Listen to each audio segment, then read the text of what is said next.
നീ എനിക്ക് വേണ്ടി ഒത്തിരി സഹിച്ചിട്ടുണ്ട്, നീ എനിക്ക് വേണ്ടി ഒത്തിരി ക്ഷമിക്കുന്നുണ്ട്.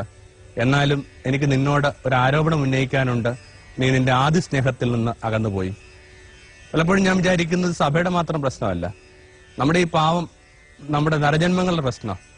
മനുഷ്യര് ഒത്തിരി കാര്യങ്ങൾ ചെയ്യുന്നുണ്ട്. ഉദാഹരണത്തിനായിട്ട് വീടെടുക്കുക, ആ വീടിനകത്തുള്ള എല്ലാവരും അങ്ങോട്ടും ഇങ്ങോട്ടും എന്തുമാത്രം സഹിക്കുന്നുണ്ട്, എന്തുമാത്രം ക്ഷമിക്കുന്നുണ്ട്, എന്തുമാത്രം കഠിനാധ്വാനം ചെയ്യുന്നുണ്ട്. പക്ഷെ എവിടെ ഇരുന്ന് കണ്ണം പൂട്ടിയിരിക്കുമ്പോൾ നമുക്കൊരു സങ്കടം വരുന്നു.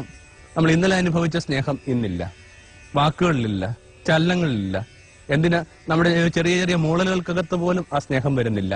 നമ്മുടെ സ്നേഹത്തിന് എന്നാ പറ്റി? സ്നേഹം പടിയിറങ്ങിപ്പോയ ഒരു വീടിനകത്ത് ജീവിച്ചുകൊണ്ടിരിക്കുമ്പോൾ മറ്റൊരു കൊമാലയിൽ പെട്ടുപോയി, മരിച്ചവരുടെ ഗൃഹത്തിൽ പെട്ടുപോയി എന്ന് നമ്മൾ വിചാരിച്ചാൽ എന്തെങ്കിലും തെറ്റുണ്ടോ?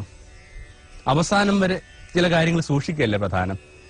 ബൈബിൾ ഒന്ന് രണ്ട് ആ സങ്കല്പങ്ങൾ നമ്മൾ എടുക്കുക.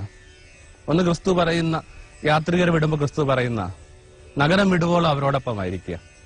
എന്തിനകത്തും അവസാനത്തോളം ഒരുമിച്ച് പോകണ്ടേ, അവസാനത്തോളം ഓരോ ഹൃദയത്തോടുകൂടി പോകണ്ടേ.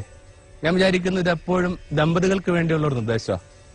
വളരെ ചെറിയ പ്രായത്തിൽ അവർ വിവാഹിതരാകുന്നു, പിന്നീട് ഒത്തിരി മെച്ചപ്പെട്ട ഇടങ്ങളും മെച്ചപ്പെട്ട വ്യക്തികളെയും ഒക്കെ അവർ കണ്ടുമുട്ടുന്നു.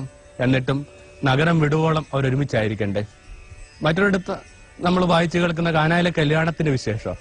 ആ കാനായിലെ കല്യാണത്തിന്റെ വിശേഷത്തിനകത്ത് നമ്മൾ വായിച്ചു കേൾക്കുന്ന എങ്ങനെയാണ്, വീഞ്ഞ് കലവറക്കാരൻ ഈ വിരുന്നൊക്കെ കഴിയുമ്പോൾ വീട്ടുകാരോട് പറയുന്നൊരു കാര്യമുണ്ട്, എല്ലാവരും അവരുടെ നല്ല വീഞ്ഞ് ആദ്യം വിളമ്പുന്നു, ലഹരി പിടിച്ചു കഴിയുമ്പോൾ അവരുടെ മോശപ്പെട്ട വീഞ്ഞ് വിളമ്പുന്നു, നിങ്ങളാവട്ടെ നിങ്ങളുടെ നല്ല വീഞ്ഞ് അവസാനം വരെ സൂക്ഷിച്ചുവല്ലോ. നമ്മളുടെ എല്ലാവരും അവർ നല്ല വീഞ്ഞ് ആദ്യം വിളമ്പുന്നത്. ഒരു ദാമ്പത്യത്തിൽ പോലും നമുക്കറിയാം, ഏറ്റവും നല്ലതാണ് നമ്മൾ ആദ്യം വിളമ്പാൻ ശ്രമിക്കുക, ഏറ്റവും മെച്ചപ്പെട്ടത്.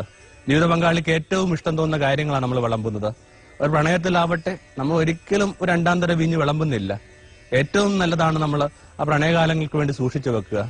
ഒരു തൊഴിലിൽ ഏർപ്പെടുമ്പോൾ പോലും നമ്മൾ ഇത് ഏറ്റവും നല്ലത് വിളമ്പുന്നുണ്ട്. വേണമെങ്കിൽ ഇതിന് വിശേഷിപ്പിക്കാവുന്ന ഞാൻ ഒരുതരം മധുവിധ കാലമാണ്. ആ മധുവിധ കാലത്തിനകത്ത് എവിടെ ആയാലും ഏത് കർമ്മത്തിലായാലും നിങ്ങൾ വിളമ്പുന്നത് നല്ലതാ. എന്നാൽ പതുക്കെ പതുക്കെ കാര്യങ്ങൾ ചിരപരിചിതമാകുമ്പോൾ, പതുക്കെ പതുക്കെ ഈ ഒത്തിരി അടുപ്പത്തിന്റെ മടുപ്പ് അനുഭവപ്പെടുമ്പോൾ നിങ്ങൾ ഏറ്റവും മോശപ്പെട്ട് വിളമ്പുന്നു. മഞ്ഞ് വീഴുന്ന വഴിയിലൂടെ ഒരു വയോധികൻ തന്റെ സഹധർമ്മിയും പിടിച്ചുകൊണ്ട് പള്ളിയിലോട്ട് പോകുന്നൊരു കാഴ്ച കാണുന്നത് നല്ലതല്ലേ? ഞാൻ വിചാരിക്കുന്നു അവർ ചെയ്യുന്ന കാര്യമാണ് ഏറ്റവും നല്ലത്. കാരണം ഇപ്പോൾ ശരീരത്തിന്റെ ആകർഷണങ്ങളോ അല്ലെങ്കിൽ പ്രായോഗികമായ സംരക്ഷണങ്ങളുടെ ബാധ്യതയോ ആകൃതകളോ ഇവർക്കില്ല. എന്നിട്ടും ഇവർ കൈപിടിച്ചു കൊണ്ടുപോകുന്ന ആ കാഴ്ചയില്ലേ, അതാണ് ഏറ്റവും നല്ലത് അവസാനം വരെ വിളമ്പുക എന്ന് പറയുന്നതിന്റെ അർത്ഥം.